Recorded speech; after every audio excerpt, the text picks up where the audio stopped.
Lauren Agee's family believes the DeKalb County Sheriff's Department did a terrible job investigating their daughter's death, that they rushed to call it an accident without a second thought.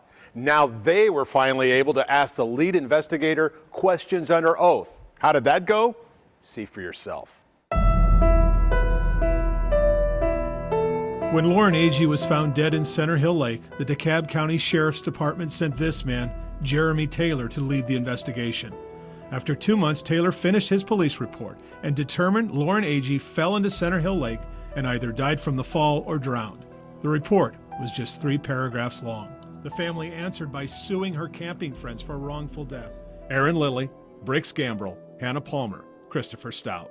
That lawsuit forced former DeKalb County Detective Jeremy Taylor to do something he didn't want to do, to walk the family through the investigation. Now, did you ever listen to the 911 calls that were called in that initiated this case?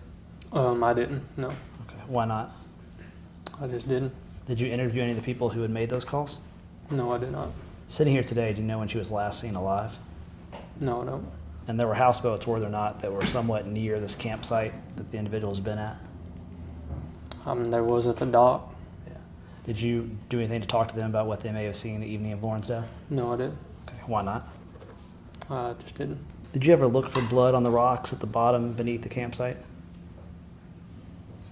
No, not specifically, no. Now, if you later learned that Lauren had hemorrhaging within her throat that could be consistent with choking, would you have taken any additional steps to investigate that? It's possible. The family hired a hydrologist who says if Lauren fell from the campsite, it would be impossible for her to float against the current to the cove where she was found. Did you do anything to investigate the way the current would have flowed around that outcropping where the campsite was? No. Now, you never got a dive person out to the scene that day, correct? A dive person? Yeah, underwater investigator. No, sir, I didn't. You understand there's sometimes late cases where things are found in the water or they need to look for Yes, something? sir. Okay. That was never done in this case, correct? No, sir. Okay. Why not? I didn't. I just didn't. Taylor admitted under oath he had never worked a homicide, and even more eye-opening, he had 0 training in homicide investigation. He did not even consider collecting DNA. Were you aware that one can collect evidence from fingernails? Yes. Okay. Did you do anything to do that in this case? No. Did you do any DNA swabs of fingernails? No. Okay.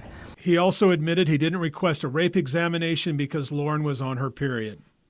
The family's private detective, Sheila Wysocki, finds all of this hard to believe. It's outrageous in 2018 you don't do a rape kit because you think someone's on their period. DeKalb County Sheriff Patrick Ray said he thought maybe there could have been more information in the investigation. You testified that you believe he could have put more information. Yep. That's fair.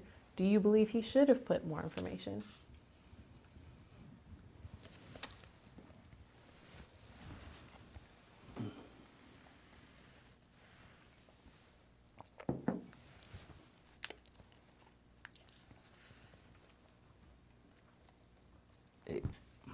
I don't know how to answer it without going back. It's a yes or no. He could have. If you say could have, I'm going to keep asking. You're going to give me again. I'm going to ask it again. Sheriff Ray would not answer, but he was happy to criticize the media for investigating Lauren's death. When you go out and slander my department about something, then I'm going to try to straighten it back up, because Fox 17 News kept running things that were making things appear one way, which was the wrong way. Private Eye Sheila Wysocki says Sheriff Ray is worried about the wrong things. I'm just trying to get the truth. So we have a difference of opinion. I'm not trying to cover myself. I'm trying to get to the truth of what happened to a 20-year-old girl on that night. He's worried about a political career. Meanwhile, 3 years have passed.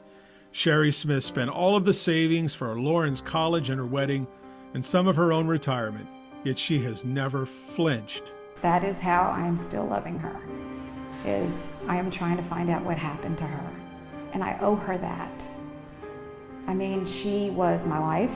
She was my best friend. She was, at the time that she died, she was completely and totally a straight A student in school. She had goals. She had a boyfriend. It was the happiest time of her life. And then she was dead the next day. The family says they have a witness who told them what happened that night, but they don't know who to take it to. I'm Dennis Ferrier, Fox 17 News.